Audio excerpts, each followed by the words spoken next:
It's an interesting perspective when you're in a land that you feel trapped in, and you know at any minute there was sirens coming in throughout the night and the day. You never knew when an alert or an alarm was going to come. So we were probably in the bomb shelters maybe about 45 times, oftentimes in the middle of the night when you were sleeping and you got an alert.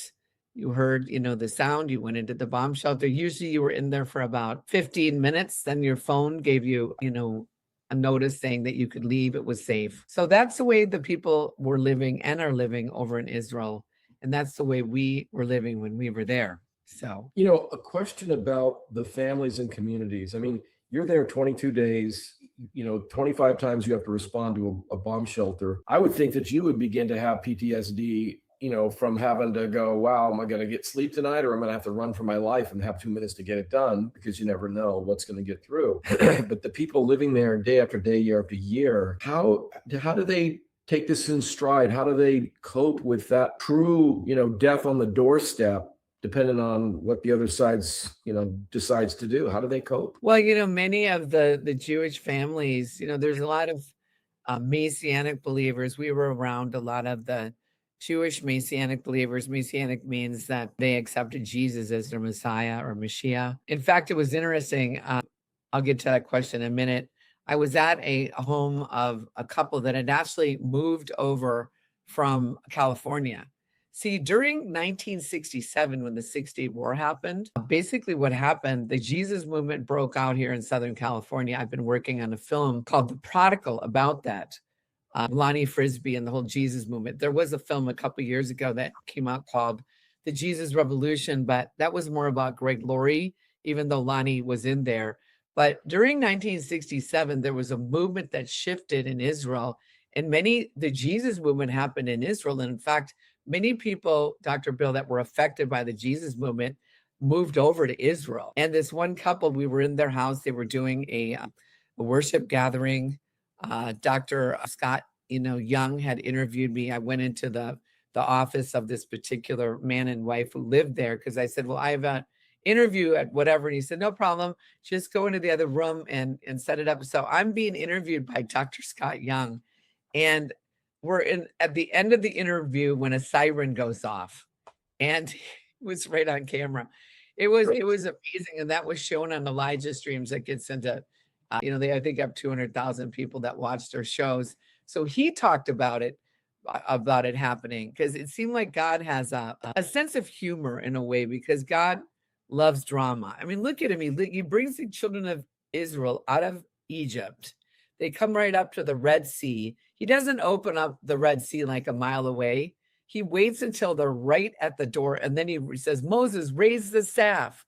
So many of you watching, you're in this position that he brings you up to this place and moment in history that you have to have faith. And so these people there, they've learned to live under this kind of, because there's a small little country with enemies all around them, that they have probably one of the best militaries in the world, the Israel Defense Force. So of course, there's some type of PTSD, but it got to the point, Dr. Bill, that like Esther said, remember when she was called to go before the king to appeal to him, that Haman's orders to execute the Jews, Mordecai, her uncle, said, you have to go appeal to the king. She said, I haven't been called like in a month. And if I go before the king, I'm not called, I could be put to death. And he said, if you don't speak up, Esther, God will raise up somebody else. But who knows if you have not been brought to your royal position for such a time as this. So I looked at it as if I perish, I perish. Really, I've lost, and I'm sure you have too, Bill. I have lost a lot of colleagues in this battle over the last 6 years. I probably have 20 people that are in my phone that have died. They didn't take the jab, but through cancer, through this, through that, like the director of my film, the writer of my movie, close friends, that I got to the point that I said, God, why don't you just take me? I'd rather be in heaven.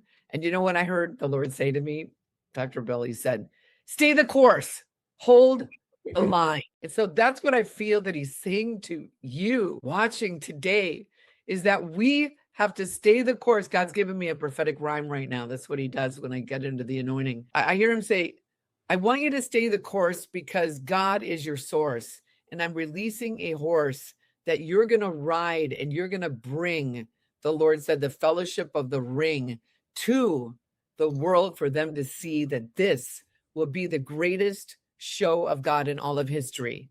Because this is a showdown and the devil is going to go down. And the Lord is saying, I'm going to show up and you're going to see that everything that's going to is corrupt is going to be revealed. For this is the hour that I've healed. I'm going to heal your hearts. You're at the gates for a brand new start. So don't look at what you see, but look at me and I will set you free. See, that's a little rhyme. God gave me these rhymes and all of a sudden I feel it and it's a freestyle rhyme from the Lord. So That's, literally right on the point of it. The point of it is not only staying the course, knowing the course, and having the bigger picture in mind in terms of what you're led to be doing in that course, right? And you have been led for a long time in this course. I really began my journey in this course when I woke up to the whole COVID lies and deceit and all of that, and utilized my expertise to then figure out how can I save the most lives. But you've been doing this for a long time, much longer. And one of the other questions that I'm wondering about, because most people are outsiders.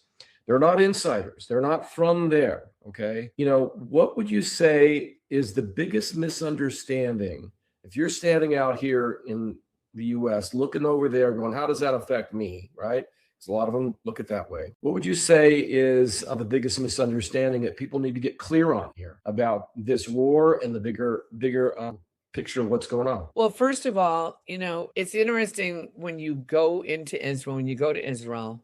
The first time I went to Israel, as I mentioned, in 2005, when I came into the land and I went into where we were staying, I could feel that the presence of God there, because this is where actually God birthed and brought forth the Son. Walking in the places, that Jesus walked in Jerusalem, in Galilee, in some of the places.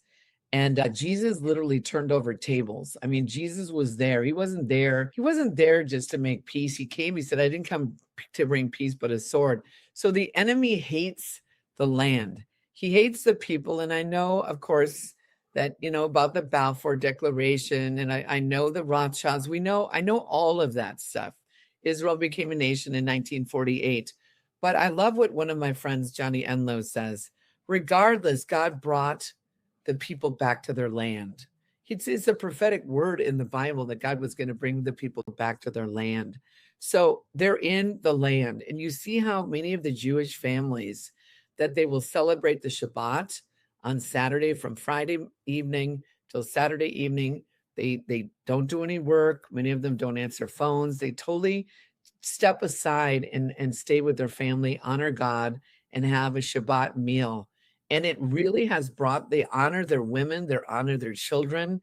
I was at one of the Passover, not Passover, but the Friday night meals at the Olive Return Center. And Haim actually led it. And they blessed their wives and their children. And it's a beautiful thing to see. And so what I'm saying is people don't understand the war and the threat that they've been under a long time. And so I think that we really need to pray. That's why Jesus said to pray for the peace of Jerusalem. Dr. Bill, God in our journeys before the war even broke out, there was a man that we met that actually is working in Israel to really try to bring unity from the United States and Israel. And we went up to the Lebanon border, and it was right like the next week the war broke out in Lebanon. God put us in these places before stuff happened, that we just started praying over the land and praying over the people. So I think that the misconception isn't, the old saying, don't judge somebody unless you've walked in their moccasins or their shoes. I think we really have to not judge what we see unless we really kind of walk in the region and see with our own eyes, because a lot of things that you're going to see and hear on the internet are, as President Trump calls it, fake news. And, Right. And then some people, we know about the Gasserian Mafia. We know that there's some that really aren't Jews, but of the synagogue of Satan. We always know there's always infiltrators in every movement, just like what happened in the COVID. God told me COVID-19 was Christ overcoming victory in disease, Psalm 19. And so I'm telling you that God flips it. But we saw what they did in the hospitals. I've interviewed you several times where, they were put in the hospital, they were put on remdesivir. Many people died in those hospitals as prisoners. And nobody really knew about it unless you dealt with somebody that had experienced it. And so you could try to say, oh, be careful. Oh, no, doctors are good. They want to, and most doctors are, but they're under these mandates. They got money for everybody they vax. The hospital got money for everybody that died, with under the COVID hospice. So I'm just telling you that the land is what's valuable, and the devil hates the land. So it says that eventually Jesus is going to come back and reign from Jerusalem, but there's going to be wars and rumors of wars. So I just think that unless you've really walked over there, talk to some people that live in the land. Talk to them. I know many people that live over there.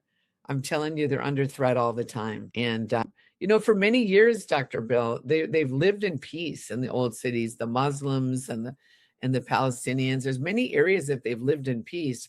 I just did a podcast yesterday with Juan O'Savin, and he talked about with Albert Pike and the Masonic agenda, the third world war that they want to bring in is a war between a holy war between the Christians, the Jews, and the Muslims.